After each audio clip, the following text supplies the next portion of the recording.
Hello there. Sitting by some beautiful datura.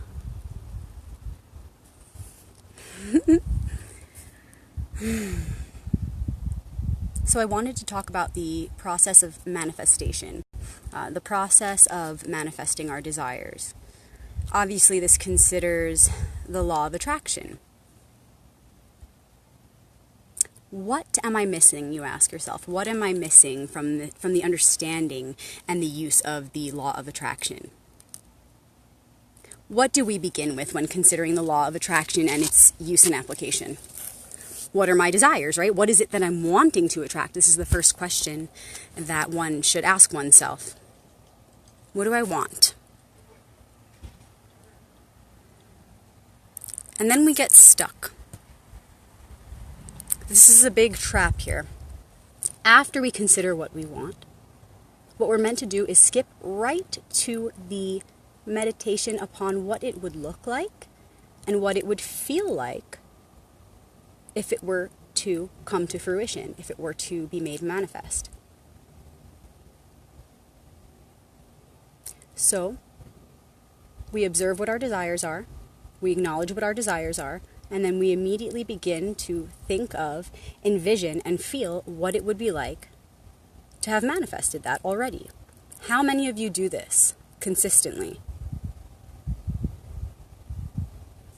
A lot of the time, what we'll do is we will think of what our desires are, we'll acknowledge what our desires are, and then what happens is all of these thoughts come rushing in about why we can't have it, or what's in the way of it, or how we will get it.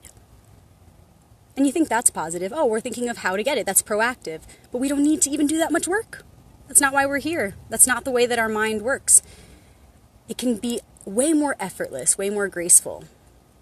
We can access powers that are within us and all around us to make the process way quicker, way easier, without crisis. And so what happens is we think about our desires, and then we think about all the blocks or the ways, and whatever we're thinking about is an image that we project to the universe, which then reflects it back to us in material form, in our reality. So if you're thinking about the how, then you're going to manifest the how, whether it's good, whether it's positive, or whether it's negative, whatever it is, that image is going to be reflected back to you. So why waste all your time and energy on the image of how you're going to get there? Why not just see yourself already getting there? Because if the image is reflected back to you, then it's far more simple than we've been making it out to be. So this is the trap. This is a very common trap in our present day reality. We think of our desires, and instead of immediately thinking about what it would feel like to have it, and making it easier on ourselves by just thinking about that, what that would feel like, which feels good, we think about why we can't have it, or the 1,000 different ways in which we can get to it. Then we start manifesting a reflection in our physical reality of all of those different ways in a very chaotic manner, rather than just picking the most efficient one, which is not up to us. We don't even need to pick. We don't even need to try to think of how it will come to us. It will organically happen for the highest good, in the way that is most organic, that is for our highest good as one. So you don't need to worry about that part. It's not up to you. You couldn't possibly see from that perspective. So it's a trust, it's a faith, and it's fun. And you have nothing to lose in trying it out. It's asking you to simplify things. This understanding is asking you to step into the activation of your birthright, to be able to manifest magic in that way, to be able to manifest anything, to know that everything already exists in an alternate reality. Everything already exists within yourself.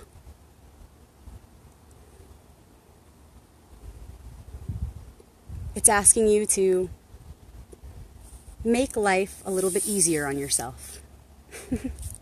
Can you do that?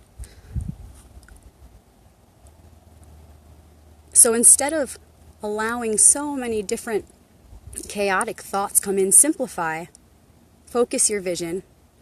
Just ask yourself, what do I want? Okay, what would that feel like? How do we do that? Some ways that you can do this, some ways that you can go through this process are by asking yourself, okay, what would the people around me be saying? How would they be responding? What would their facial expressions be? What would their energy feel like when they respond to me? What are some possible outcomes of what they might say? In fact, what do I want them to say? How do I want them to respond? So if I want to get a job promotion, let's say, this is very common, right? Because in our field, a lot of people are going to be asking about abundance, money, work, job. Somebody might say, oh, well, I want a promotion. Okay, what does that look like to you? What do you want it to look like? What does it feel like? What do you have to lose in consistently holding that vision and that feeling? It can only be good. And this image, if nothing else, will at least replace those thoughts that don't feel good, like worry or doubt or fear that gets in the way. What do you have to lose in just holding that vision of what you want? My phone's going to die now. But what I would do is I would envision what it would look like, my boss offering me that promotion. I would see everybody congratulating me. I would feel the feeling of feeling